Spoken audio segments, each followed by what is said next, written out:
하나님의 말씀 함께 보시겠습니다. 오늘 우리에게 주시는 하나님의 말씀은 히브리서 12장 28에서 29절 말씀입니다. 히브리서 12장 28에서 29절 말씀을 봉독하겠습니다. 그러므로 우리가 흔들리지 않는 나라를 받았은즉 은혜를 받자. 이로 말미암아 경건함과 두려움으로 하나님을 기쁘시게 섬길지니 우리 하나님은 소멸하는 불이심이라. 아멘. 이제 문성지 목사님께서 나오셔서 나를 변화시키는 힘, 은혜 이런 제목으로 하나님의 말씀 선포해 주시겠습니다. 할렐루야. 제2예배에 나오신 여러분을 예수님의 이름으로 축복하고 환영합니다. 우리 옆에 분과 함께 먼저 인사해 보시겠습니다. 예수님의 이름으로 환영하고 축복합니다. 네, 한 번 더 인사해 보겠습니다. 오늘 큰 은혜 받으시길 축복합니다. 무더운 여름이 지나가고 이제 가을로 접어들고 있는데 여러분의 심령 가운데는 여기 있는 중고등부, 청년부뿐만이 아니라 올여름 하나님 주신 은혜를 충만하게 계속 누리면서 주님을 향한 사랑, 진리를 향한 사랑을 뜨겁게 유지하시는 저와 여러분 되시길 예수님의 이름으로 축원합니다. 오늘 설교 말씀 제목을 보면 나를 변화시키는 힘, 은혜 이렇게 되어 있습니다. 또 오늘 본문을 보면 은혜를 받자 이렇게 되어 있어요. 오늘 설교 굉장히 쉬운 설교입니다. 간단한 설교예요. 은혜를 받아야 합니다.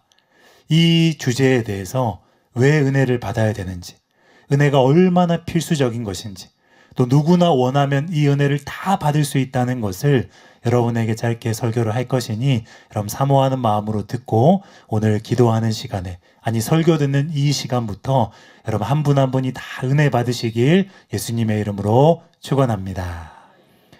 여러분 의사이자 역사가인 누가는요, 예수님의 성장 과정을 우리 소년 예수님에 대해서 성경은 생략하고 있는데 이 누가복음에서 간단하면서도 또 완벽하게 한 문장으로 이렇게 묘사했습니다. 누가복음 2장 40절을 보면요, 아기가 자라며 강하여지고 지혜가 충만하며 하나님의 은혜가 그의 위에 있더라. 젊은 부부들, 또 이제 출산을 앞둔 그런 성도님들, 아이를 위해서 어떻게 준비해야 될지, 아이를 어떻게 양육해야 될지 그렇게 질문하시고 상담할 때가 있습니다. 그럼 저는 특별히 다른 것을 말하지 않고 이 구절을 가지고 하나님께 기도하라고 말씀을 드립니다. 저도 실제로 제 사랑하는 아들 휘성이를 위해서 이 아이가 태어날 때부터, 아니 지금까지도 식사할 때마다, 자기 전에, 또 틈날 때마다 같이 기도를 합니다. 하나님, 우리 이성이의 키가 쑥쑥 자라나게 해주세요. 지혜가 쑥쑥 자라나게 해주세요. 예수님 사랑하는 마음이 쑥쑥 자라나게 해주세요. 이 눈높이에 맞춰서 기도를 해야 되기 때문에 4살, 5살 때부터 이 쑥쑥을 가지고 이제 기도를 가르쳤는데 키가 자라고 지혜가 자라고 하나님 사랑하는 마음이 자라나게 해달라고 그것을 계속 기도했습니다. 이게 이 아이가 혼자 기도해보라 그러면 자기 혼자 이러고 있는 쑥쑥 뭘 그렇게 쑥쑥하고 있는지 모르겠는데 중요한 3가지를 놓고 자라나야 된다는 거 알고 있는 거예요. 근데 그 중에서도 늘 말합니다. 근데 너는 은혜 받는 거야. 예수님을 사랑하는 그 마음이 진짜 자라나야 된다고. 한 번은 그런 일이 있었어요. 이 아이가 한 번은 이렇게 식사를 하다가 갑자기 저에게 그러는 거예요. 아빠, 나 방금 예수님을 봤어. 이러는 거예요. 무슨 말이냐고. 그랬더니 아니 예수님이 자기가 밥을 먹고 있는데 그 식탁 맞은편에 앉으셔서 자기를 사랑스러운 눈빛으로 쳐다보면서 빙그레 웃으면서 쳐다보고 계셨다고. 그래서 이 아이가 거짓말을 하지 않는데 한 7살 때쯤인가요? 눈이 열려서 예수님을 본 거예요. 그래서 그 이후로 예수님에 대한 관심이 막 자라나고 천국에 대한 질문, 예수님에 대한 질문, 그런 질문들을 하는 거예요. 그럼 제가 그것을 설명해주고 예수님을 알려주고 예수님이 너를 찾아오신 거라고, 이럴 때 더 주님을 붙잡아야 된다고 그렇게 말을 했어요. 수련회 때 갔다가 은혜 받기도 하고, 기도회 때 따라왔다가 자기도 모르게 은혜 받아서 기도를 펑펑 눈물 흘리면서 하기도 하고. 여러분 어떻게 해야 이 무섭고 이 죄 많은 세상 가운데 자녀들, 손주들 어떻게 키워야 될지 아직 저도 잘 모르겠습니다. 자신도 없습니다. 그러나 자신이 없을수록, 그러나 이 세상이 험하게 느껴질수록 기도하는 거예요. 하나님, 우리 아이가 키도 지혜도 또 은혜에 있어서도 충만하게 자라나게 하여 주시옵소서. 여러분 그렇게 기도할 때에 선하신 하나님께서 눈에 보이진 않지만 하나님의 그 선한 손으로 하나님의 섭리 가운데 저와 여러분과 여러분의 가족들을 향한 그 은혜들을 다 준비하시고 베풀어 주신다는 것을 여러분 믿으시기 바랍니다. 여러분 사람은 영혼 육으로 구성이 되어 있어요. 그래서 이 육신에 있어서 가장 중요한 것은 성장과 건강입니다. 다른 말로 키 크고 건강하게 자라는 거예요. 혼에 있어서 가장 중요한 것은 지혜입니다. 세상에서는 아는 것이 힘이다, 스펙이 힘이다, 실력이 있어야 되고 똑똑해야 성공할 수 있다, 중요하기 때문에 강조하는 거예요. 그리고 영에 있어서 가장 중요한 것은 하나님의 은혜입니다. 그런데 예수님은 이 영혼 육 모든 면에서 완전하게 자라나고 있다는 거예요. 여러분 신앙생활 잘 하고 계신가요? 내가 어떤 것으로 자라고 있는지를 알 수 있냐면 내가 지금 자라나고 있는가? 아이가 자라나듯이 아이가 성장하듯이 나의 영에 하나님의 은혜가 부어져서 진리를 점점 깊이 알게 되고 예수님을 실제로 만나서 서로 사귀는 연인이 처음에는 호기심 단계에서 시작을 했다가 썸을 타다가 점점 깊어지고 점점 연합되고 속속들이 알게 되고 친밀해지는 것처럼 예수님 점점 사랑하고 있나? 여러분이 정말 자라나고 있는지 그것을 꼭 점검해 보시기 바랍니다. 여러분 이 세 가지는 모두가 절대적인 것입니다. 육신에 있어서 건강은 절대적으로 중요합니다. 며칠 전에 제가 한 쇼츠를 봤는데 거기에 한 유명한 개그맨이 나와서 엄마에게 쓰는 편지 영상이라면서 보여주는 걸 봤어요. 무엇이냐면 그 개그맨의 어머니가 40대 때부터 너무 많이 아팠던 거예요. 뇌졸중으로 쓰러지고 뭐 갱년기로 또 어디가 아프고 무릎과 어디가 또 내부 장기에 문제가 생기고 한 3년에 한 번씩 거의 중병에 걸려서 수술하고 치료하고 그 과정들을 겪는데 이런 얘기를 하더라고요. 엄마는 40 몇 살 때 중풍에 걸릴 거야. 엄마는 50대가 되면 무릎 연골에 문제가 생겨서 잘 걷지도 못할 거고 갱년기로 문제가 생겨서 이러이러한 고생을 할 거야. 60대가 되면 당뇨 문제가 생길 것이고 70대가 되면은 또 뇌출혈로 쓰러지게 될 거야. 그런데 이 모든 것들을 다시 다 겪는다 할지라도 괜찮다면 나를 다시 낳아달라고. 그런 어떤 감동적인 영상을 보내는 걸 봤는데 이게 뭐 은혜로운 얘기가 아닌데도 너무 이렇게 뭉클한 거예요. 얼마나 그 육신의 질병으로 인해서 고생하는 우리 사사모에 나오는 환자분들 또 가족들 생각을 저도 경험을 해봤기 때문에 육신에 있어서 이 건강이란 것이 얼마나 중요한가. 그래서 우리가 날마다 기도할 때 자신뿐만 아니라 우리 부모님들 가족들의 건강을 위해서 얼마나 우리가 간절하게 기도를 합니까? 그렇죠? 절대적인 거예요. 또 우리 혼에 있어서 지혜가 절대적으로 중요한 것인데 여러분 이것들이 아무리 중요해도 우리 영의 가장 중요한 하나님의 은혜와는 비교할 수 없다는 거예요. 이 순서가 분명하게 세워져 있는 사람이 진짜 신자이고 그런 사람이 지금 제대로 살고 있는 것이에요. 그런데 우리가 영에는 은혜가 임하지 않는데 대수롭지 않게 여기고 지혜가 임해서 실력이 좋아져서 사업 잘 되고 승진하고 돈 많이 벌고 성공하고 있으니까 안심하고 몸이 건강하니까 안심하고 문제 없다고 여기고 이게 순서가 완전히 잘못된 거라는 거예요. 가장 중요한 게 뭔지를 너무 모르고 놓치고 살고 있는 거라는 거예요. 한 간증을 소개하기 원합니다. 예전에 인천에 집회가 있어서 그 집회에 이제 성기로 참석을 했습니다. 그랬더니 중고등부 1학년 때부터 중학교 1학년 때부터 알았던 친구가 이제 자라나서 오랜만에 반갑게 인사를 하는 거예요. 목회자 자녀였는데 다른 곳 부임하셔서 갔다가 오랜만에 이제 만났습니다. 근데 제가 기억이 나는 것이 이 친구가 중학교 1학년 때 제가 이제 분반 모임을 매주마다 들어갔어요. 그 아이들에게 이제 물어봅니다. 너의 장래 희망이 뭐냐? 너의 부르심은 뭐냐? 그런 것도 물어보고 여러 가지 이제 조언도 해주고 상담을 합니다.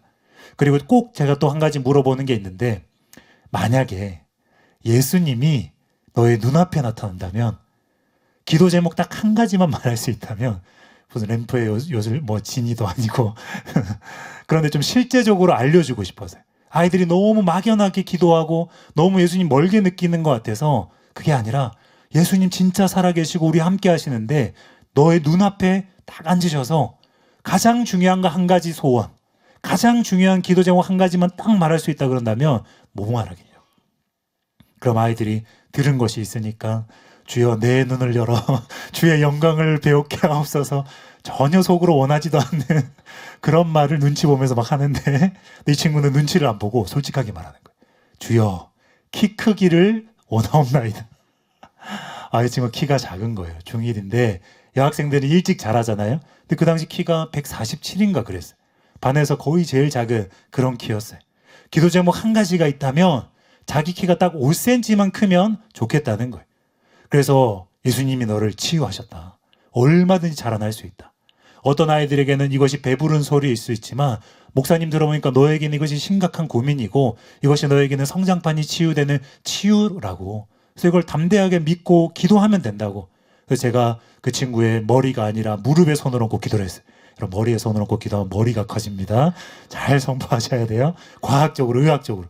무릎에 성장판이 열리기를, 성장 호르몬이 잘 분비되기를 그렇게 이제 선포도 하고 축복해 줬어요. 근데 여러분, 아무런 일도 일어나지 않았습니다. 그 순간 즉각적인 치유도 일어나지만 어떤 기도들은 점진적으로 일어나기 때문에 그 친구에게 말을 했어요. 너가 약속을 하자. 오늘부터 우리가 믿고 기도했기 때문에 이것은 치유된 것이고 이미 이루어진 것인데 너가 이걸 계속 믿고 날마다 매일 아침에 너의 머리가 아니라 무릎에 손을 얹고 예수님의 이름으로 키는 자라날지어다. 성장판은 열릴지어다. 모든 필요한 성장들이 아름답게 이루어질지어다. 이렇게 같이 선포하자고. 약속할 수 있겠냐고. 할 수 있대요. 그래서 매일마다 그날부터 월요일에 기도하고 화요일에 기도하고 토요일까지 선포했어요. 그리고 끝나면 자기 키를 재본 거예요. 근데 여러분, 토요일까지 아무런 일도 일어나지 않습니다. 그런데 이 친구가 끝까지 믿은 거예요. 주일날, 그 다음 주일날 아침에도 무릎에 손을 얹고 선포하고 키를 재봤는데 지난 1년 동안 1cm도 안 자랐던 키였는데 한 주일 만에 5cm가 자라버린 거예요. 그래서 주님, 제 믿음이 너무 적었습니다. 10cm로 할 걸 잘못했으면. 이 친구가 다음 주일날 너무 기뻐하면서, 전우사님이었거든요. 전우사님, 저 키가 자라났어요. 주님이 치유하셔서 팡팡 뛰는 거예요. 너무 기뻤습니다. 그리고 이 키의 치유가 필요한 아이들이 너무 많았기 때문에 그날은 중고등부 예배 때 미니 사사모를 열어서 키를 선포하고 뭐 여러 가지 치유들을 선포했어요. 그런데 이 친구가 또 아버님이 다른 곳으로 부임하셔서 떨어졌던 거예요. 그러다가 이제 그 집회에서 다시 만난 겁니다. 6개월 만에. 근데 이 친구가 또 다른 놀라운 얘기를 했습니다. 6개월 동안 계속 자기가 믿고 붙잡고 기도했는데 5cm가 더 자랐다는 거예요. 그 전해에는 1년에 1cm도 안 자랐는데 6개월 동안 결국 10cm가 자라난 거예요. 그래서 축하를 해주고 예수님이 얼마나 너를 사랑하시는지 너무 감사하다 그렇게 했는데 아이가 표정이 별로 안 좋아요. 그래서 왜 그러냐, 표정이 왜 그러냐 했더니 자기가 집회 때, 수련회 때 기대했던 은혜가 있는데 그런데 아직까지도 은혜를 충분히 받지 못해서 너무너무 힘들다는 거예요. 여러분, 이 친구가 바르게 지금 자라나고 있는 거예요. 바르게 흐름과 초점을 잡아가고 있는 거예요. 6개월 전에 예수님이 나타나면 제일 중요한 기도 제목 뭐냐고 물어봤더니 키 크는 게 소원이라고 했던 아이가 정작 키가 자라났는데, 자라나고 나니까 감사하고 기쁘긴 한데 그것보다 이제 예수님이 너무 궁금해졌고 이렇게 놀라운 능력과 사랑을 가지고 계신 예수님을 너무 알고 싶고 만나고 싶고 은혜 받고 싶은데 다른 친구들은 수련회 때 은혜를 막 받고 있는데 자신은 원하던 그 은혜로 충만해지지 않아서 그 심령의 괴로움과 고민이 깊어진 거예요. 그래서 너가 지금 바르게 방향을 잡고 있다. 그리고 너의 마음 안에는 그 사모함을 예수님이 잘 아시기 때문에 끝까지 포기하지 말고 기도하고 구하고 나아가라고. 그러면서 위로해주고 또 축복 기도를 해줬습니다. 이 친구가 지금 너무나 은혜 가운데 아름답게 잘 성장했습니다. 여러분, 진짜 이것이에요. 우리에게 육신의 건강과 혼의 지혜가 각각 절대적으로 중요합니다. 근데 사랑하는 교회에서는 치유가 일어나면 그것을 축하할 뿐만 아니라 그 성도님께 축하 인사 건넬 뿐만 아니라 반드시 곧바로 이 치유를 행하신 하나님을 찬양하고 하나님께 영광을 올려드리고 하나님 마땅히 받으실 영광을 받으시면서 그 집회 현장 가운데 사사모 가운데 더 강력하게 임재하셔서 가장 중요한 하나님의 임재 가운데 하나님의 그 함께 하신 가운데 우리의 영이 은혜로 채워지기를 초점을 바르게 맞추는 것입니다. 여러분, 가장 궁극적으로 중요한 것은 하나님의 은혜인 줄로 믿습니다. 여러분, 은혜가 없는 건강, 은혜가 없는 지혜, 결국에는 무가치한 거예요. 왜냐하면 그것은 결국 악한 세상을 위해서 쓰이거나 자기 자신을 위해서 쓰이는 악의 도구가 될 뿐이기 때문입니다. 그런 여러분의 영에 하나님의 은혜로 충만하게 먼저 채우시고, 그래서 하나님과 함께하는 사람, 하나님이 기뻐하는 사람, 하나님을 위해서 사는 사람, 그 사람이 먼저 되고 나서 그 다음에 육신도 건강하고 혼도 지혜가 임해서 실력이 강력해져서, 그래서 바른 중심과 동기를 가지고 하나님의 나라를 위해서 충성되이 귀하게 쓰임받는 저와 여러분 되시길 예수님의 이름으로 축원합니다. 첫 번째로 따라해 주시기 바랍니다. 은혜란 무엇인가? 고로새서 1장 6절 말씀을 보면요, 이 복음이 이미 너희에게 이르매 너희가 듣고 참으로 하나님의 은혜를 깨달은 날부터 너희 중에서와 같이 또한 온 천하에서도 은혜를 맺어 자라는도다. 여러분, 아이를 언제부터 좀 키울 만합니까?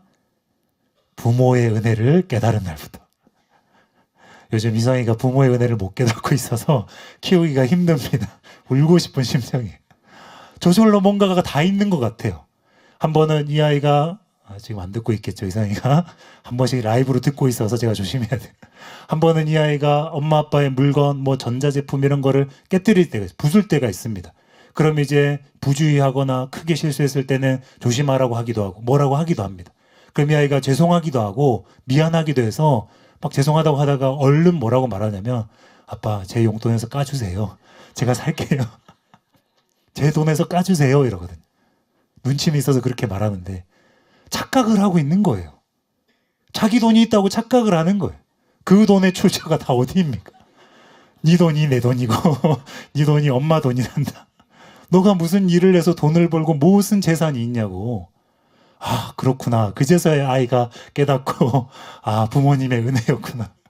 네, 여러분, 사실 그게 맞다는 거예요. 우리가 저절로 힘이 있는 것 같고 생명이 있는 것 같고 돈이 있는 것 같고 뭐 다 있는 것 같지만, 그 내가 가지고 있는 모든 것들이 다 하나님으로부터 왔다는 걸 깊이 깨닫는 순간, 깨닫는 만큼 여러분이 겸손케 되고 여러분이 하나님을 가까이 느끼게 되고 여러분의 믿음의 눈이 열려서 여러분의 삶의 모든 순간과 하나님의 손길이 연결되어서 보이기 시작하고, 그래야 여러분이 하나님의 은혜 가운데 깊이 들어간다는 것을 여러분 믿으시기 바랍니다. 그래서 당연히 여기고 그냥 감사하지 않고 그러는 사람이 아니라 내 삶 가운데 깊숙이 스며들어 있는 하나님의 은혜의 손길들을 볼 수 있는 그 영적인 눈이 열리게 되시길, 하나님의 은혜를 참으로 깨닫게 되시길 예수님의 이름으로 축원합니다. 여러분, 이처럼 하나님의 은혜를 깨달아야 신앙이 자라납니다. 그러므로 반드시 은혜가 무엇인지 깨닫고 알아야 됩니다. 은혜가 무엇인지 설명해 드리길 원합니다. 여러분, 이 초신자 예배 때는 다른 예배들보다 성도님들 많이 왔다 갔다 할 수 있습니다. 또 갑자기 어느 분이 또 축복의 전화를 받고 아름다운 음악이 연주될 수 있습니다. 그런데 여러분, 이 시간은 여러분이 훈련하는 시간, 뭐냐면 설교에 집중하는 훈련. 여러분, 제가 초신자일 때, 사랑하는 교회 10몇 년 전 와서 초신자일 때 담임 목사님 설교하시면 고개를 10도 이상 옆으로 돌리지 않았습니다. 부담임 목사님 설교하시면 거의 숨도 막 참아가면서 손가락 하나 움직이지 않으면서 집중해서 말씀을 들었어요. 꼭 그렇게 쥐날 정도로 움직이지 않아야 은혜 받는다는 게 아니라 다 빨아들이고 싶어요. 다 은혜를 받고 싶은 거예요. 한 말씀, 한 호흡도 놓치고 싶지 않은 거예요. 사람의 어떤 음성이 아니라 귀하신 목사님들을 통하여서 하나님이 나에게 지금 말씀하시는 것이 분명히 있는데 아무 이유도 없고 아무런 것도 아닌데 괜히 집중력이 분산되고 괜히 딴 걸 쳐다보고, 그래봐야 늦게 오시거나 잠깐 화장실 갔다 오신 그 성도님의 얼굴 보는 거예요. 그게 여러분의 은혜와 무슨 상관이 있습니까? 전 수업 들을 때도 그랬어요. 제가 고등학교 3학년 때 어떻게 1년 만에 뭐 전국 10몇만 등에서 전국 20등으로 올라갔는가, 수업 시간에 그냥 외우면서 수업을 들었습니다. 그 수업 시간 50분의 시간이면 30분은 수업하는 즉각적으로 외우면서 들었어요. 20분은 외운 걸 복습하고 또 한 번 되새기고 그렇게 들었어요. 쉬는 시간 화장실 왔다 갔다 할 때에도 복습하면서 공부하면서, 이 집중력이 모든 걸 결정하는 거예요. 집중하고 몰입하고 계속 사로잡혀 있기 때문에. 여러분, 사람의 뇌는 하나님이 창조하신 아름다운 선물이기 때문에 여러분이 뭔가를 원하고 집중하고 들으면 계속 깊어집니다. 여러분 생각 이상으로 굉장히 깊어질 수 있어요. 근데 은혜 받는 것도 마찬가지예요. 똑같이 여기 수백 명이 다 앉아 있는데 집중도가 다 다릅니다. 몰입도가 다 다릅니다. 마음의 원함이라는 것은 행동으로, 얼굴 표정으로, 집중하는 것으로 하나님께 보여드리는 것인데, 자세부터 바르게 딱 잡고 목사님 말씀하시는 것 이렇게 다 빨아들이려고, 다 놓치지 않으려고 집중해서 듣고, 그럼 여러분 어떤 일이 일어난 줄 아십니까? 어떤 설교는 이해되고 어떤 부분 좀 어려워서 이해 안 되고, 어떤 때는 설교 좀 은혜가 되는 것 같고 어떤 때는 싱숭맹숭한 것 같고, 근데 그걸 다 떠나서 계속 집중하면서 계속 바른 마음으로 설교, 여러분 예배를 그렇게 신령과 진정으로 잘 드리면 여러분이 느껴지지 않아도 여러분 심령이 실제로 바뀝니다. 설교 듣는 게 점점 쉬워져요. 찬양 부르고 싶은 마음들이 일상 가운데 막 올라옵니다. 하나님 만나고 싶고 기도하고 싶은 마음이 좀 더 쉽게 막 올라와요. 담임 목사님 설교 들으려면 예전에 약간 부담스러운 그런 게 있었다면 이제는 막 듣고 싶어지는 것으로 마음이 막 바뀝니다. 이런 일들이 성향의 어떤 마음의 방향의 변화들이 막 생긴다는 거예요. 근데 그 일들이 지금 이런 시간들에 일어나는 거예요. 그래서 제가 여러분들 사랑하고 이제 몇 달간 얼굴 봤기 때문에 이제 잘 알기 때문에 조금씩 이런 말씀을 드리는 거예요. 어디에서 신앙의 수준이 결정되는가? 어디에서 돌파가 일어나는가? 다 똑같은 것 같은데 아닙니다. 예배 듣는 이 자세부터, 설교 들을 때 이 집중도부터. 네, 지금 굉장히 잘하고 계십니다. 이렇게 여러분이 들으시면 한 사람도 빠짐없이 오늘 다 은혜 받고 주님으로 채워지게 될 줄로 믿습니다. 여러분, 유명한 설교가인 로이드 존즈는 은혜에 대해서 이렇게 썼습니다. 은혜의 목적은 우리로 하여금 율법을 지킬 수 있게 하는 것이다. 만일 여러분이 받았다고 말하는 은혜가 여러분으로 하여금 율법을 지키지 못하게 한다면 여러분은 은혜를 받지 못한 것이다.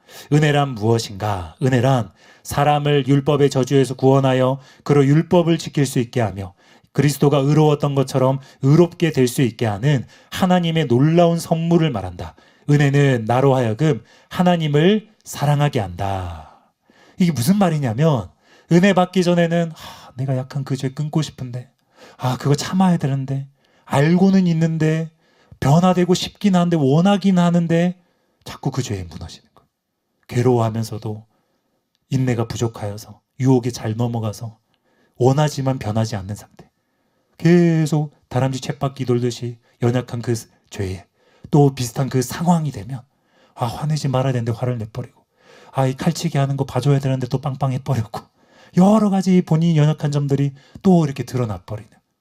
은혜 받기 전에 그렇다는 거예요. 사람은 그렇습니다, 여러분. 사람에게는 자신을 변화시킬 힘이 없는 거예요. 그런데 여러분이 은혜를 받고 나면 마음이 좋아졌다, 기뻤다, 찬양 부르는데 많이 행복했다, 다 그런 요소들이 있지만, 은혜를 한마디로, 은혜의 본질을 결정적으로 정의하자면 이길 수 없던 죄를 이길 수 있게 되었다. 죄를 참는 게 힘들었는데 참을 수 있게 되었다. 유혹을 넘길 수가 없었는데 이제는 유혹을 이겨내는 게 너무 쉬워졌다. 일주일도 참지 못하는 죄였는데 한 달, 두 달, 1년이 갔는데도 죄짓지 않게 됐다. 이게 은혜라는 거예요. 내 평생 불가능하던 그 죄를 이길 수 있게 됐다. 그게 은혜라는 거예요. 여러분, 저는 예수님 만나기 전에 음란의 죄를 중학생 이후로 2주 이상을 이겨본 거의 그런 기억이 없었어요. 근데 예수님 이 교회에 와서 예수님을 인격적으로 만나고 난 다음에 1년을, 2년을 하루도 그 죄를 범하지 않고 계속 승리인 거예요. 유혹을 이기는 게 너무 쉬워지는 거예요. 은혜가 임하면 내 안에 없던 힘이 생기고, 은혜가 임하면 내 안에 없던 인내할 수 있는 능력이 생겨나서 여러분이 괴로워하고 여러분이 정말로 원하던 그 거룩과 그 죄를 이기는 것과 예수님 닮는 것, 순종하는 것, 그것이 가능해진다는 것을 여러분 믿으시기 바랍니다. 이것이 은혜이기 때문에 받아야 될 줄로 믿습니다. 예수전도단 대표인 홍성건 목사님은 은혜에 대해서 이렇게 썼습니다. 은혜란 여러 가지로 설명할 수 있으나 저는 다음과 같이 설명하고 싶습니다. 은혜는 갈망과 능력, 즉 하나님의 뜻을 이루고자 하는 갈망과 하나님의 뜻을 행할 수 있는 능력을 말합니다. 여러분, 타교의 설교 잘 들어보십시오. 그러면 어떤 설교를 하냐면, 갈망에 대해서는 설교합니다. 하나님 사랑하도록, 또 진리를 사랑하도록, 또 선한 것들을 원하도록 우리가 이런 거 원해야 되고 갈망해야 되고 뭐 이런 걸 가르칩니다. 능력에 대해서는 잘 안 가르쳐요. 그리고 한계를 인정해야 된다 이렇게 가르칩니다.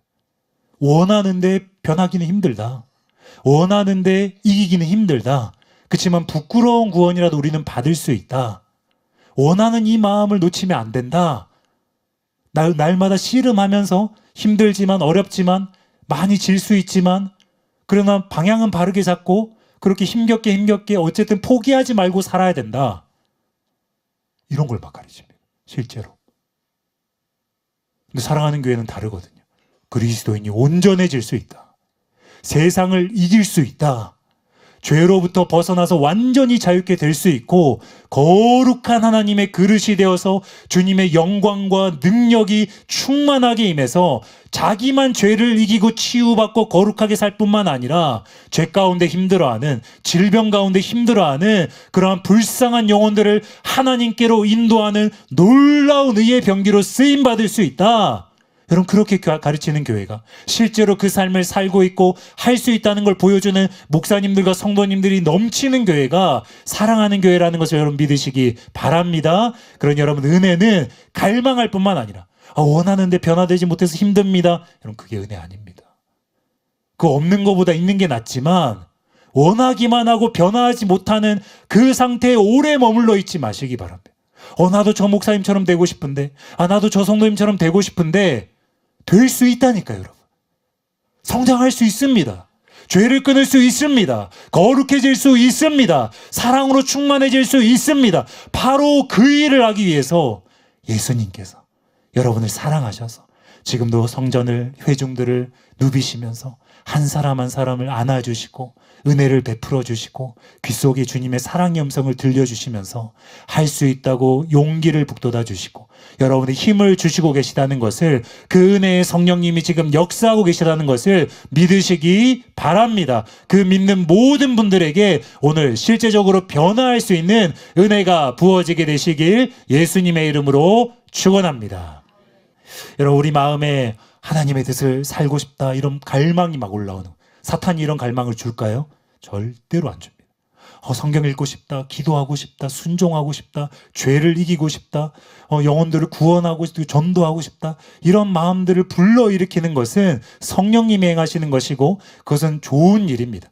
그래서 빌립보서 보면 우리 안에 소원을 불러일으키신다고 그랬어요. 먼저 하나님의 뜻에 대해서 알려주시고 이를 이루고 싶다, 동참하고 싶다, 그 소원을 일으켜주세요. 이 갈망입니다. 근데 그뿐만 아니라 이것을 실제로 행할 수 있도록, 이것을 실제로 이룰 수 있도록 능력도 주신다는 것을 여러분 믿으시기 바랍니다. 여러분, 이것이 바로 은혜예요. 은혜는 받고 나면 말씀대로 살 수 있게 되고 하나님을 갈망하게 됩니다. 은혜는 단순히 공짜가 아니라 사람을 변화시키는 신적인 권능을 말하는 거예요. 그래서 성경은 성령님에 대해서 은혜의 성령님이다.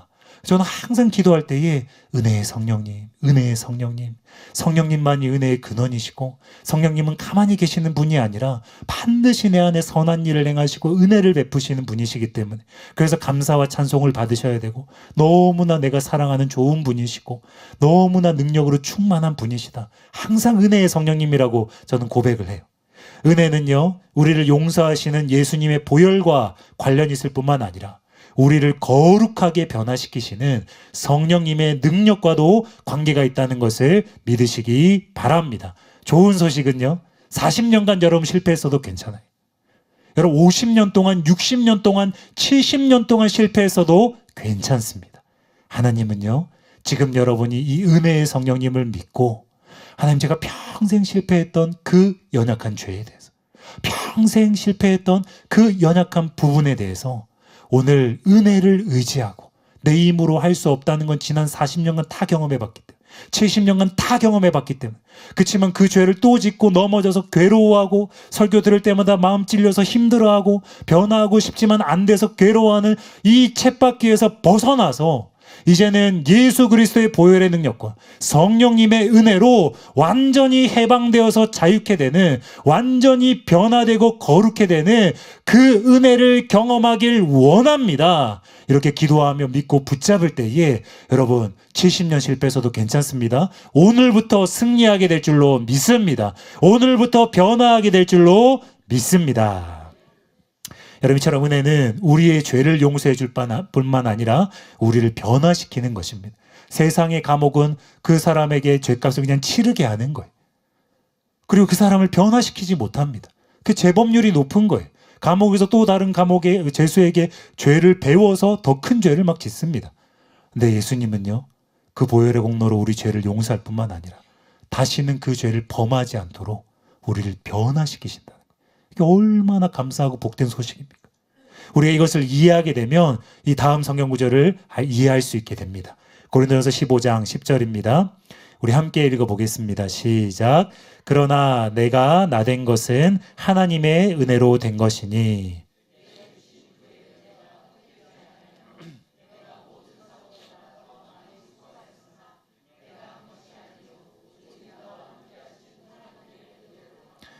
여러분, 우리가 드라마 보면 굉장히 답답할 때가 있죠. 뭐가 답답합니까? 생각을 조금만 다르게 하면 될 것 같은데 두 사람 생각이 너무 다른 거예요. 방향이 너무 다른 거예요.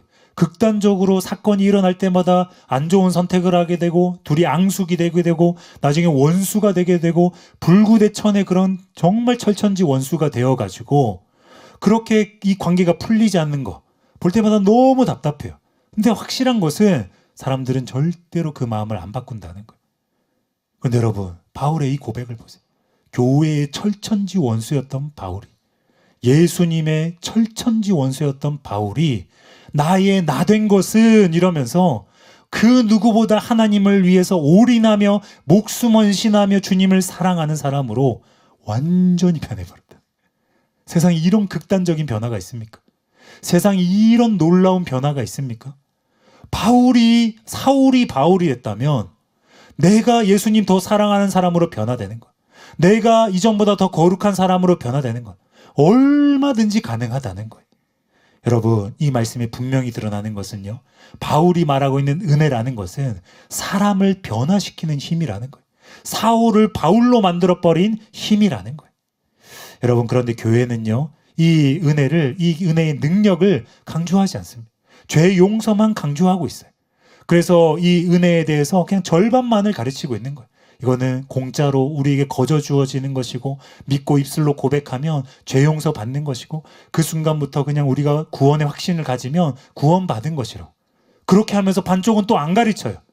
구원받았을 뿐만 아니라 그 이후에는 실제로 이 은혜가 임한 사람들은 죄를 이길 수 있는 능력이 같이 임하기 때문에, 성령님이 함께 거하시며 사시기 때문에, 예수님 우리의 주님이시기 때문에 주님이실 뿐만 아니라 주님의 명령 지킬 수 있는 성령의 능력도 주어지기 때문에 순종해야 된다. 거룩하게 살아야 된다. 그게 은혜다. 그 능력이 은혜다. 이걸 가르치고 순종도 강조해야 되는데 싹 뺀다는 거예요. 죄 용서만 가르치고 한번 구원받을 때 고백한 그것만 계속 믿고 붙잡으라 그러고 그 이후로는 마음대로 살아도 부끄러운 구원은 받는다.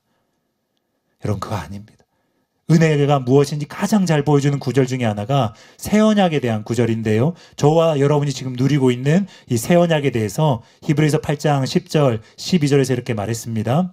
또 주께서 이르시되 그날 후에 내가 이스라엘 집과 맺을 언약은 이것이니 내 법을 그들의 생각에 두고 그들의 마음에 이것을 기록하리라. 나는 그들에게 하나님이 되고 그들은 내게 백성이 되리라. 내가 그들의 불의를 긍휼히 여기고 그들의 죄를 다시 기억하지 아니하리라 하셨느니라.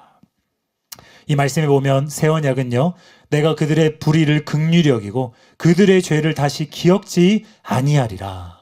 예수님의 보혈 공로로 이미 죄에 대한 대가가 다 지불됐기 때문에 이미 대가를 다 받았으니까 그 빚증서 지워야죠. 그 처벌증서 문서 지워야죠. 처벌을 다 받았기 때문에 예수님이 대신. 그래서 죄 용서가 은혜의 한 부분이고요. 예수님의 보혈 공로로 인한. 또 내 법을 그들의 생각에 두고 그들의 마음에 하나님의 법을 기록한다. 이게 무슨 말이냐면 우리 여러분 살다 보면 그냥 행동하는 것 같지만 사람마다 다 가치관이 있어요. 사람마다 다 철학들이 있습니다. 그래서 거짓말하고 살면 안 된다. 이게 강력한 철학인 사람이 있고 정직하게 살아야 된다. 이게 강력한 철학인 사람이 있고, 약속 지키고 살아야 된다. 이게 인생의 강력한 철학인 사람이 있어. 인사 잘하고 다녀야 된다. 뭐 이런 것들. 우리가 하는 행동들, 선택들이 사실은 우리 마음속에 있는 가치관과 철학과 기준들에 의해서 다 이루어지는 것들인데, 하나님의 법이 내 마음속에 강력한 기준으로 새겨진다는 거예요. 하나님의 말씀이 진리가 내 마음과 생각 속에 강력한 법으로 자리 잡게 된다는 거예요. 그럼 이 사람은 생각만 그렇게 하는 게 아니라 그 법대로 그냥 살게 된다는 그 의미인 거예요. 여러분, 하나님의 법을 성령님께서 우리 심령 깊은 곳에 기록해서 그게 그냥 법이 되어서 사는 사람으로, 우리의 인격과 삶을 변화시키는 것으로 새 언약의 은혜가 이렇게 강력하게 부어진다는 것을 여러분 믿으시기 바랍니다. 그러므로 우리는 은혜의 양면을 모두 다 이해하고 죄 용서만 받을 뿐만 아니라 성령의 능력에 그 은혜를 힘입어서 하나님의 말씀과 하나님의 법이 나의 삶에 정말로 법이 되고 기준이 되어서 이 사람은 그냥 뭐 혼자 내버려도 법을 어기지 않을 사람, 이 사람은 정말 하나님의 법대로 사는 사람, 그런 사람으로 하나님께 인정받고 순종하는 저와 여러분 되시길 예수님의 이름으로 축원합니다. 오늘 이대지까지 해야 될 것 같은데요. 이대지 한번 따라해 보겠습니다. 왜 은혜를 받아야 하는가? 그러면 은혜를 받으면 어떤 유익이 오는지 유익을 알려드림으로써 여러분이 좀 더 은혜 받아야 되는 게 좋은 거구나, 은혜 받으면 정말 이런 좋은 일들이 일어나는구나, 우리가 함께 사모함이 더 증가하길 원합니다. 첫 번째로, 은혜를 받으면 행복한 사람이 됩니다. 제가 어릴 때 기억을 해보면 아침마다 어머니께서 설거지하고 계시고 도시락 준비하시고 그러시는데 저희 가정이 참 어려웠거든요. 그래서 뭐 도시락 싸도 정말 저는 소세지 반찬, 햄 반찬 너무 원했는데 그게 잘 안 나왔어요. 그런데도 참 힘든 과정 가운데 이 생계를 꾸려야 됐던 어머니 마음이 너무 아프셨을 것이고 힘들었을 텐데 항상 찬양을 부르셨어요. 아침마다. 좀 작게 부르셨으면 제가 늦잠을 잘 텐데 얼마나 기쁨이 충만하셨는지 찬양 소리가 막 나오면 엄마가 아침에 일어나서 지금 준비하고 있구나. 항상 찬양이. 저희 할머님도 그러셨고, 그리고 저희 희성이 키워주는 거 도와주시는 권사님도 항상 찬양이고, 저희 장모님도 항상 찬양이고, 너무 그 심령에 기쁨이 넘치니까 그 권사님들의 그 특유의 바이브레이션과 함께 찬양이 흘러나오는데 얼굴 표정을 보면 너무 행복으로 충만한 거예요. 여러분, 열왕기상 8장 66절 이런 말씀이 있어요. 베푸신 모든 은혜로 말미암아 기뻐하며 마음에 즐거워하였더라. 여러분, 저는 은혜 받는 걸 너무너무 좋아합니다. 왜 그렇습니까? 은혜 받으면 일단 마음이 즐겁고 행복감에 젖어들기 때문입니다. 이게 좀 티가 나요. 왜냐하면 전 태생이 경상도 부산 사나이여가지고 가만히 있으면 보통 무표정입니다. 근데 은혜 받으면 가만히 있을 때의 기본적인 표정이 웃는 표정이 돼요. 가만히 있을 때도 너무 행복하니까 웃음과 기쁨과 이거를 감출 수가 없는 거예요. 그래서 제가 집회에 참석했다가 은혜 충만하게 받고 오고, 사사모 참석해서 은혜 충만하게 받고 오면은 집에 오면 사모가 오빠 손 좀 잡아주세요. 그래요. 정말로 귀신같이 알아챕니다. 제가 은혜 받고 오면 표정이 다르기 때문에 가장 가까이 있는 사람이 아는 거예요. 손 잡고 있으면 저는 그냥 잡고 있는데 뭔가를 막 이렇게 기도하면서 막 받고 있어요.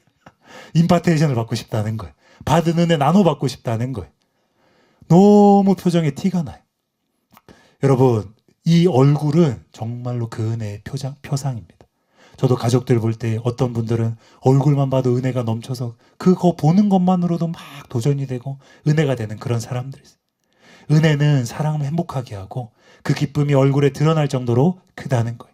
성 프란시스와 그의 제자들은요, 중세 시대에 먹을 게 너무 없어서 딱딱해서 굳어진 빵 같은 거, 서민들은 그런 걸 먹고 살았고 너무너무 힘들고 흑사병과 여러 가지 경제적 고난으로 사람들의 삶에 행복이 없었어요. 그런데 성 프란시스와 제자들이 걸어 다니는데 기쁨이 너무 넘치니까 찬양이 끊이질 않는 거예요.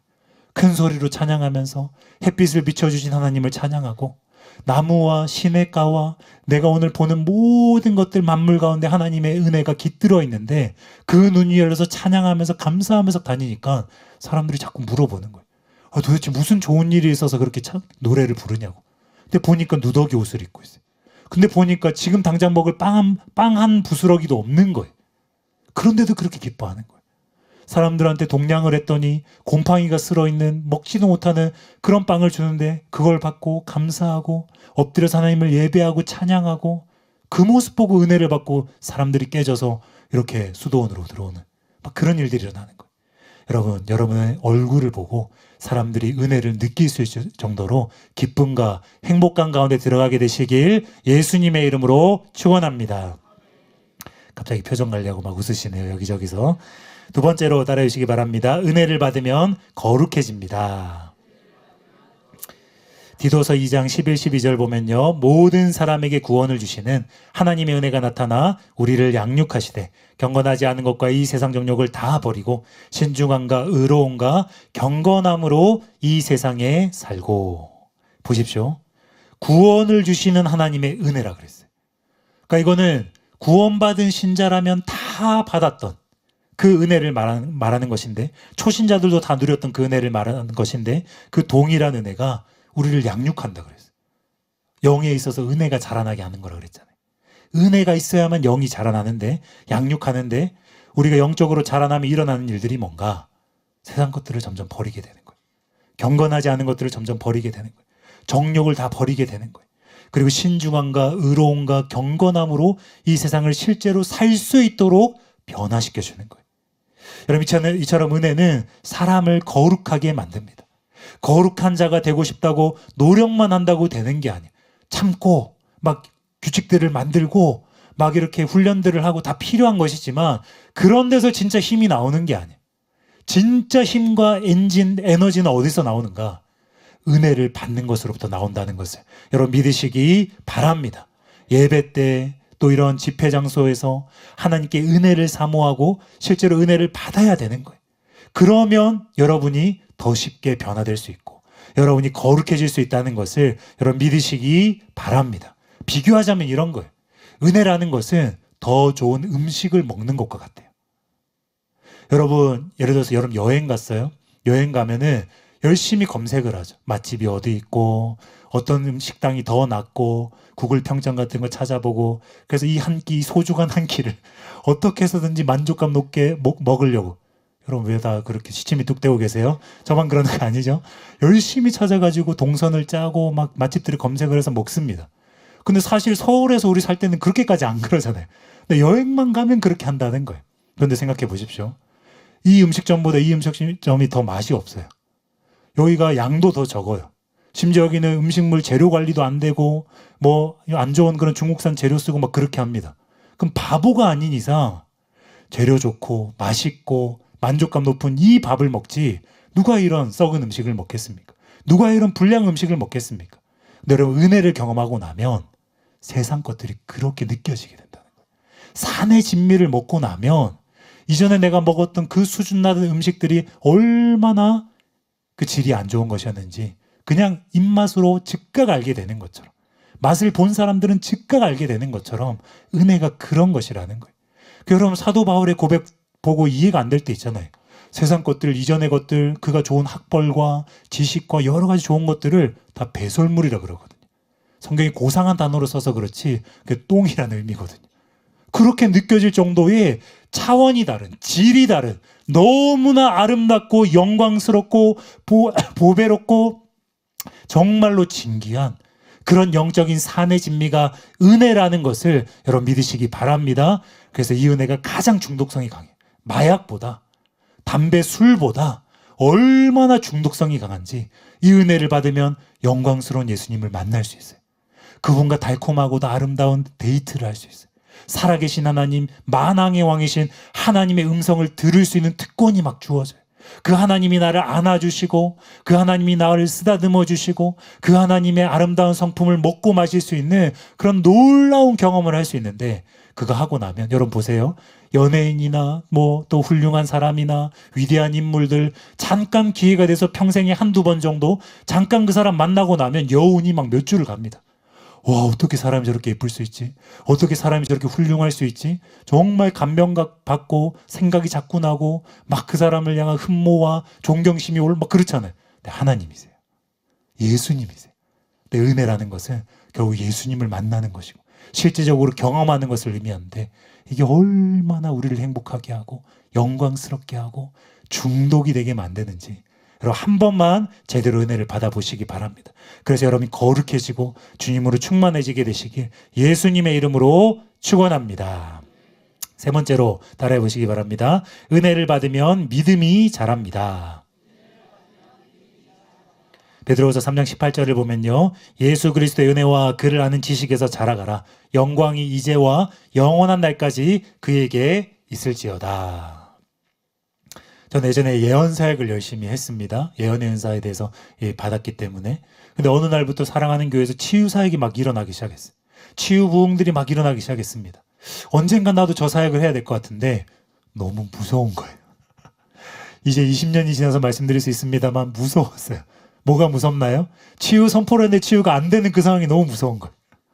그래서 우리 초보 사역자들 처음에 치유 훈련 받고 막 이럴 때에 서로 우리 치유 안 돼도 서로 뭐라 하지 않기로 해요. 이렇게 약속을 하고 치유 선포를 서로 막 하는 거예요. 그게 참 무서웠습니다. 근데 제가 목이 치유가 돼버렸어요. 제가 먼저 목이 치유되는 걸 경험했어요. 무릎이 치유되는 걸 경험했어요. 저뿐만이 아니라 다른 분들을 위해서 기도했는데 그분들이 막 치유되는 걸 경험했어요. 하나님의 은혜가 임하여서 기름 부음이 임하여서 치유를 경험하면 경험할수록 제 양심이 알고 제 믿음이 자라나서 이건 정말 나와 아무 상관없는 것이고 하나님이 실제로 치유하시는 치료자 되신 여호와 하나님을 더 막 믿게 되는 거예요. 여러분 은혜를 받으면 모든 게 실제적이 됩니다. 은혜를 받으면 눈이 열리고 마음이 열리고 경험을 막 하기 때문에 우리가 사람을 겪어보면 겪어볼수록 더 알게 되는 것처럼 하나님의 은혜를 받으면 하나님을 더 겪어서 알게 되기 때문에 더 잘 믿어집니다. 기도가 쉬워집니다. 치유가 쉬워집니다. 응답받는 게 쉬워집니다. 그래서 순종하는 것도 막 쉬워집니다. 왜요? 하나님 함께하는 게 너무 잘 믿어지기 때문에 신앙이 막 살아나고 깨어나고 각성되는 것입니다. 여러분 베드로 사도는요 지식보다 은혜를 더 앞세웠어요. 신앙 성장과 성숙에 있어서 은혜가 더 필요하기 때문입니다. 여러분 곡식이 비를 머금어야 자라나듯이 여러분의 영혼이 은혜의 비를 맞고 은혜를 머금어서 믿음이 쑥쑥 자라나게 되시길 예수님의 이름으로 축원합니다. 네 번째로 따라해 보겠습니다. 은혜를 받으면 강한 사람이 됩니다. 디모데후서 2장 1절 보면요. 너는 그리스도 예수 안에 있는 은혜 가운데서 강하고 히브리서 13장 9절을 보면요. 마음은 은혜로서 굳게함이 아름답고. 여러분 북한 사람들이 아무리 헬스를 열심히 한다고 해봤자 그 사람들 근육이 자라날까요? 절대로 안 자라납니다. 아프리카 사람들 아무리 해봤자 안 자라납니다. 음식을 잘 먹어야 되고 단백질 보충을 잘 해야 그래야 이제 근육이 자라나고 몸이 건강해지는 거예요. 마찬가지라는 거예요. 내가 모든 노력들을 아무리 많이 해도 은혜를 먹지 않으면 영적인 근육이 자라나지 않습니다. 생성이 되지 않는 거예요. 여러분 그런데요. 이 은혜가 우리 마음과 영의 보약과도 같은데 이 은혜를 받으면 받을수록 몸이 여러분 우리 사랑하는 김동욱 목사님과 또 우리 하홍성 목사님 함께 산행을 하면 왜 다리가 사시나무 떨듯이 덜덜덜 떨립니까? 젖산의 부족과 크레아틴의 부족과 여러 가지 작용으로 인하여서 근육이 통제가 안 되는 거예요. 막 흔들리는 거예요.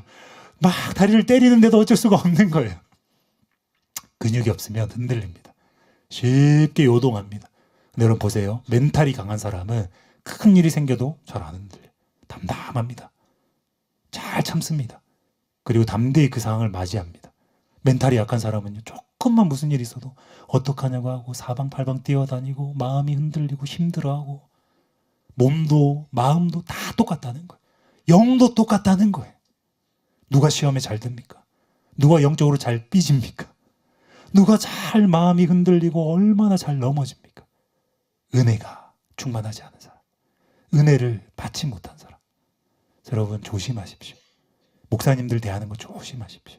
목사님들 향한 생각과 마음 굳이 입 밖으로 내지 않더라도 판단 굉장히 조심하셔야 돼요. 왜요? 목사님들을 통해서 결국 여러분이 하나님의 말씀을 듣고 은혜를 받는 것이기 때문에 무슨 일이 있더라도 저는 절대로 담임 목사님께 대하여서 그런 불경한 생각이나 그런 안 좋은 생각을 품지 않습니다. 절대로 그러지 않습니다. 평신도 때부터 형제 때부터 그것을 굉장히 조심하고 훈련하고 마귀가 공격하면 또 파쇄하고 그럴 일도 잘 없지만 행여나 그런 일 왜요? 목사님의 설교를 듣고 은혜를 받아야 되는데 그런 생각을 가지고 있으면 은혜 받는 게 다 막히는 거예요. 이런 굉장히 중요한 원리를 지금 말씀드리고 있는 거예요. 교회에 대한 판단, 목사님들에 대한 판단, 이게 막히면 안 됩니다.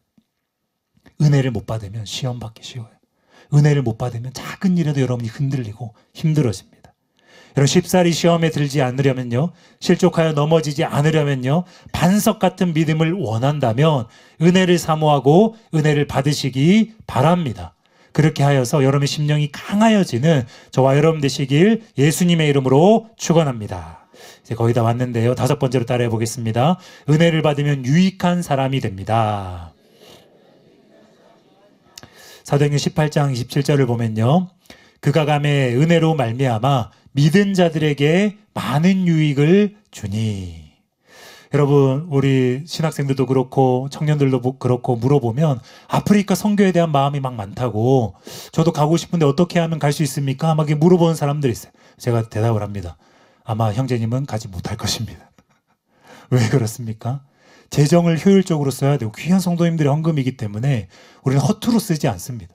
그 왔다 갔다 하는 비행기 값이나 체류비나 모든 게 다 비용인데, 정말 최소한의 인원으로 가장 효율적으로 또 영혼구원을 해서 가장 잘 재정이 쓰이기를 원하기 때문에 한 분의 목사님을 보내는 것이, 한 분의 선교팀을 보내는 것이 굉장히 신중한 선택인 거예요.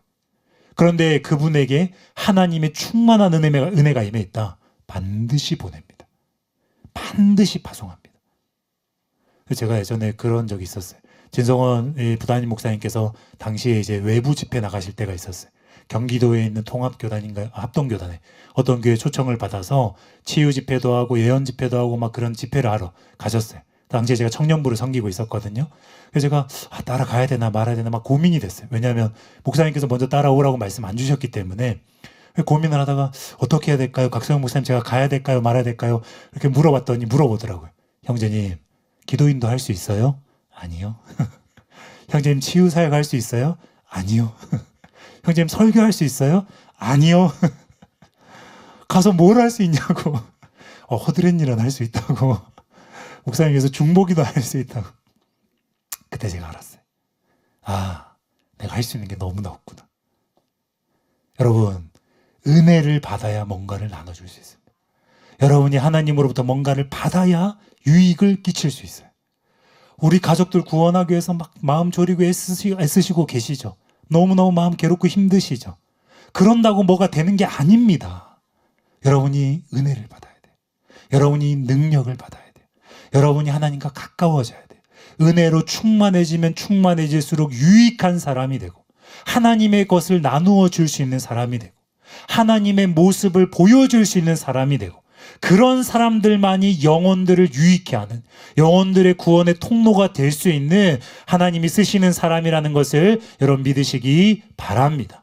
감사한 것은요, 안 똑똑해도 괜찮아요. 지식이 있다고 사람에게 유익을 끼칠 수 있는 게 아니기 때문이에요. 재능 없어도 괜찮아요.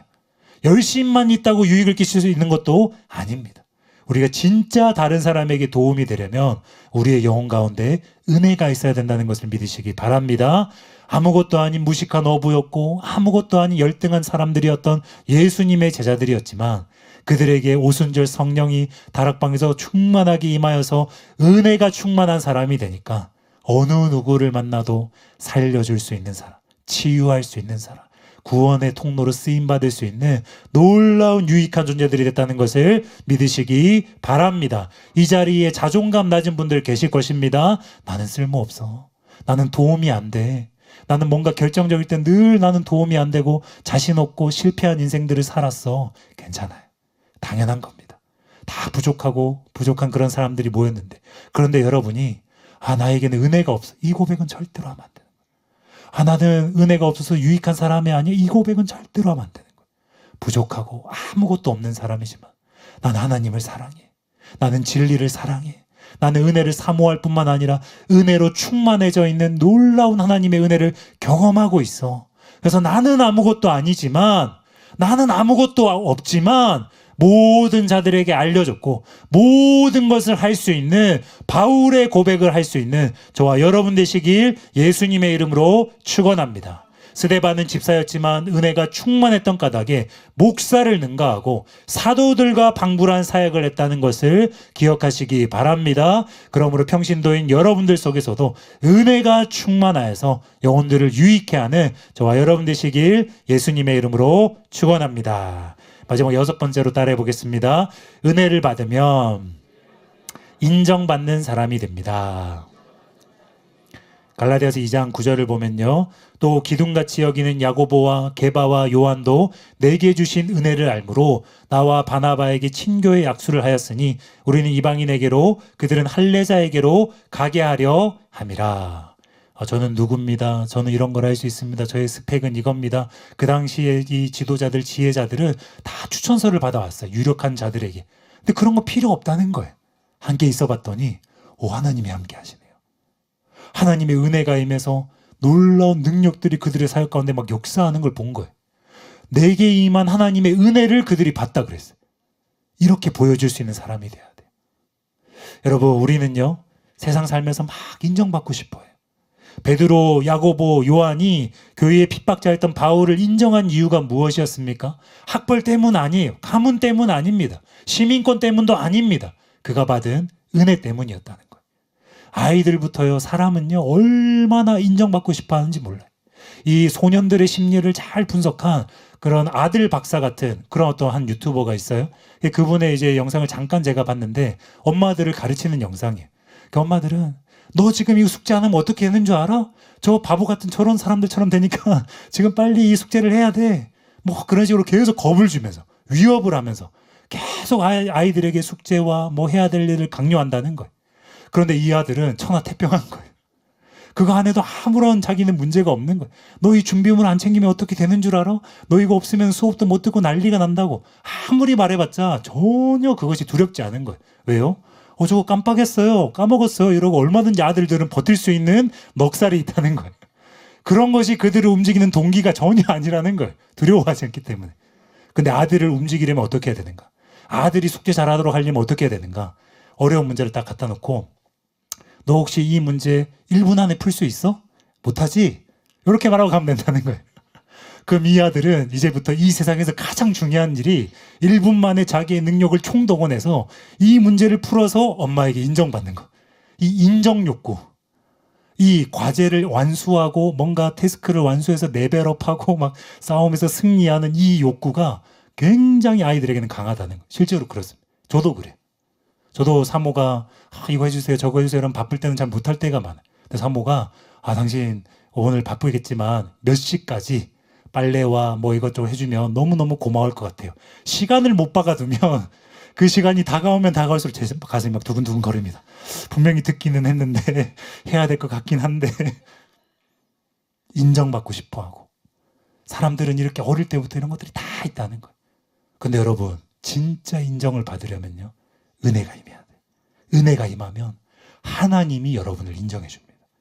은혜가 임하면요 여러분의 삶이 달라지고 여러분을 통해서 나타나는 능력이 달라져서 하나님께서 함께 역사하시면서 모두가 인정할 수밖에 없는 아비멜렉이 이방 민족들이 아브라함과 함께하는 하나님의 은혜를 인정한 것처럼 다니엘과 함께하는 하나님의 은혜를 인정한 것처럼 왕이 인정한 것처럼 요셉에게 그것을 인정한 것처럼 여러분도 여러분이 뭔가를 증명하려 애쓰는 것이 아니라 오늘 모든 말씀 정리하겠습니다. 여러분의 얼굴에 어려있는 평화롭고 행복한 표정 여러분과 함께 나타나는 그 거룩함 여러분을 통해서 삶 가운데 나타나는 하나님의 은혜 이 모든 것들로 진짜 이 사람은 다르다. 진짜 이 사람은 하나님의 기쁨과 사랑을 받는 사람이다.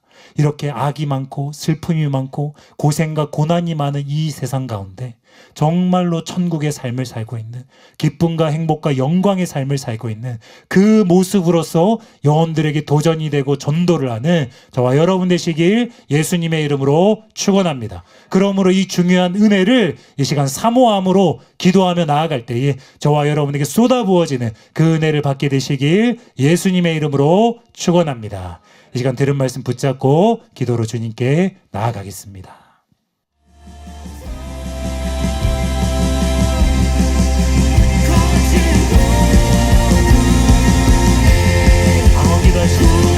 방언으로 기도하시기 바랍니다. 방언을 못하는 분들은 예수님의 이름을 부르시기 바랍니다. 은혜의 성령님을 부르시기 바랍니다.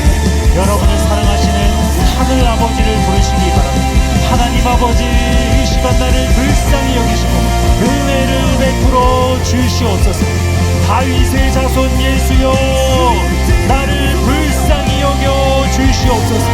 은혜의 성령님, 이 시간 내게 임하셔서 하나님을 사랑하는 마음을 일으켜주시고 진리를 사랑하는 마음을 일으켜주시고 말씀대로 살 수 있도록, 하나님 사랑할 수 있도록 이 시간 내 마음을 새롭게 하여 주시옵소서. 우리의 마음을, 우리의 기도를 받으시고 성령님 이 시간 역사하여 주시옵소서. 주님, 제가 목마릅니다. 주님, 제가 배고픕니다. 하나님을 더 만나길 원하고 은혜를 받길 원하고, 내가 평생 힘들었던 이 죄를, 이 술을, 이 담배를, 이 중독을 하나님 이 시간 끊어낼 수 있는, 나에게는 그 능력이 없기 때문에, 나에게는 그 인내가 없기 때문에, 나에게는 그 절제가 없기 때문에 이 시간 전심으로 하나님을 의지하며 나아가오니 주님, 나를 불쌍히 여겨주시옵소서. 주님, 나를 살려주시옵소서. 주님, 내게 힘을 부어주시고 말씀대로 순종하고자 하는 갈망과 능력을 이 시간 쏟아부어 주시옵소서.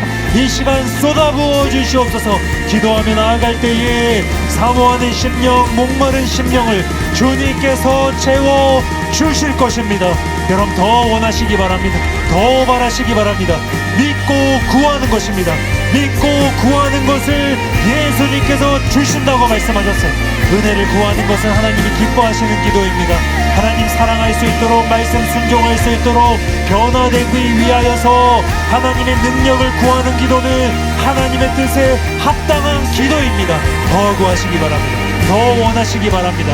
지기 싫다면, 실패하기 싫다면, 죄짓기 싫다면, 이전 삶으로 돌아가기 싫다면 지금 이 시간 집중하여서, 지금 이 시간 간절함으로 나아가서 승부를 거는 것입니다. 매달리는 것입니다. 하나님 앞에 무릎을 꿇고 마음을 찢고 여러분의 심령을 토해내면서 하나님께 도와달라고, 하나님께 살려달라고 간절함으로 나아가는 것입니다. 아무것도 생각하지 않는 것입니다.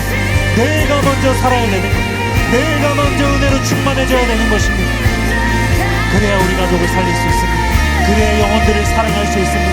내 심령이 곤고한데, 내 심령이 메마르고 있는데, 내 심령이 이미 수련할 때 받은 은혜를 잃어버리고 있는데 어떻게 내 친구를 구원할 수 있겠습니까? 어떻게 내 가족을 구원할 수 있겠습니까? 하나님 이 시간 영적인 빛을 비추사 내 안에 있는 모든 악한 것들을 보여주시고 하나님 앞에 납작 엎드려 부복하여 회개할 수 있도록 주님 이 시간 회개의 영을 부어주시고 상하고 통해한 심령으로 은혜를 구하며 나아갈 때에 주님 내 힘으로 해결할 수 없었기 때문에 주님께 매달리고 울부짖을 때에 내가 사랑할 수 없었던 그 사람 사랑할 수 있는 마음 부으시옵소서. 내가 용서할 수 없었던 그 사람 용서할 수 있는 힘을 부으시옵소서.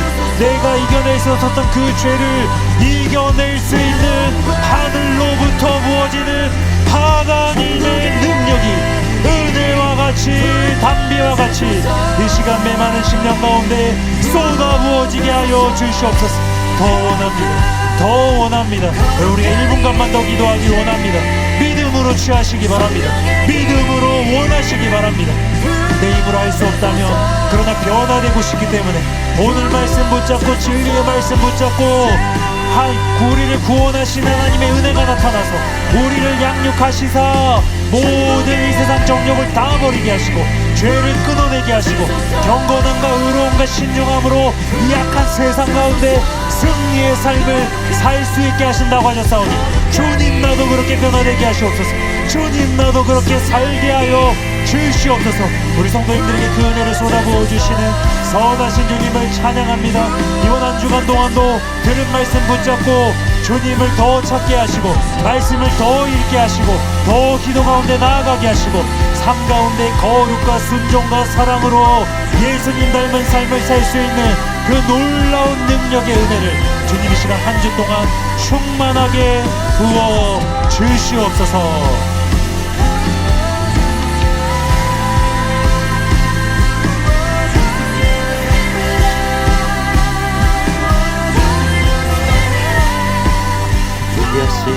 이름으로 기도드립니다. 아멘.